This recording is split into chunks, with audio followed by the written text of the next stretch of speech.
সকাল সকাল আবারও তোমাদের সামনে এসে আমি হাজির। তো আমার মুখটা তোমাদের দেখতেই হবে, কিছু করার নেই। তো যাই হোক, আমি স্নান করার আগে দেখো এখানে কিছুটা জামাকাপড় রাখা ছিল, তো সেগুলোই আমি কেচে দিয়েছিলাম। অনেকগুলো জামাকাপড় হয়ে গেছে, সে কারণে আমার একটু লেটও হয়ে গেছে স্নান করতে। বেলা প্রায় 10টা-11টা বেজে গেছিলো।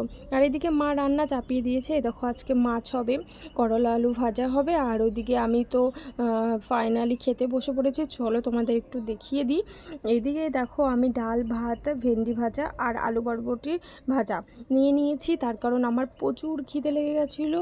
মানে আমার কাজ করতে করতে এত লেট হয়ে গেছিলো যে সত্যি বলছি খুব খিদে লেগে গেছিলো, সেই জন্য আমিও বসে পড়েছিলাম খেতে।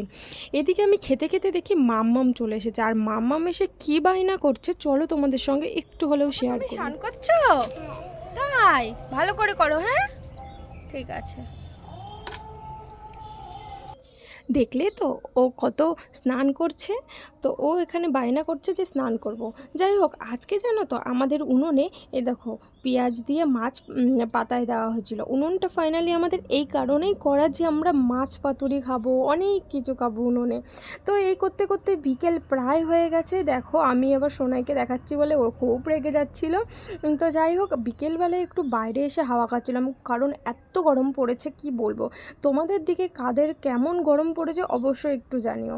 তো এখানে খুবই গরম। এরপরে সন্ধ্যার দিকে প্রায় আমি বসে পড়েছি তোমাদের দাদাভাইয়ের জন্য একটা ছোট্ট রেসিপি বানাবো বলে। আর এইটা ছিল সয়াবিনের বড়া দিয়ে মানে তরকারিটা করব আর কি। তো দেখতেই পাচ্ছ এখানে মা পুরো সয়াবিনটাকে আমি দিয়েছিলাম ব্লেন্ড করতে, কিন্তু ওটাকে পুরো গলিয়ে কি করেছে। যাই হোক, ওটা দিয়ে কাজ সারতে হলো।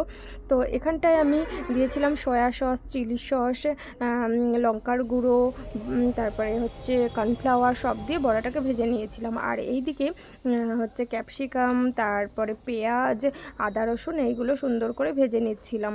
তো এরপরে আমি সমস্ত কিছু যত মশলা রেডি করেছি ওটাও আমি এর মধ্যে দিয়ে দেবো হালকা ভাজা ভাজা হয়ে গেলে। তো সয়া সস, চিলি সস, ধনের গুঁড়ো, লঙ্কার গুঁড়ো, কর্নফ্লাওয়ার সমস্ত কিছু দিয়ে আমি এটাকে মিক্সড করে নিয়েছিলাম। এরপরে এখানে দিয়ে দিয়েছি, আর দেখতে পাচ্ছ বড়াটাও আমি দিয়ে দিয়েছিলাম। তো খেতে কিন্তু মানে যেটা আমি ভেবেছিলাম খুব সুন্দর হবে সেটা হয়নি। যাই হোক, ট্রাই করেছি, এরপরে চেষ্টা করব আরও সুন্দর করে করার। তো চলো আজকের মতো ভিডিওটা এখানে এন্ড করছি। দেখা হচ্ছে তোমাদের সঙ্গে নেক্সট অন্য কোনো ভিডিওতে।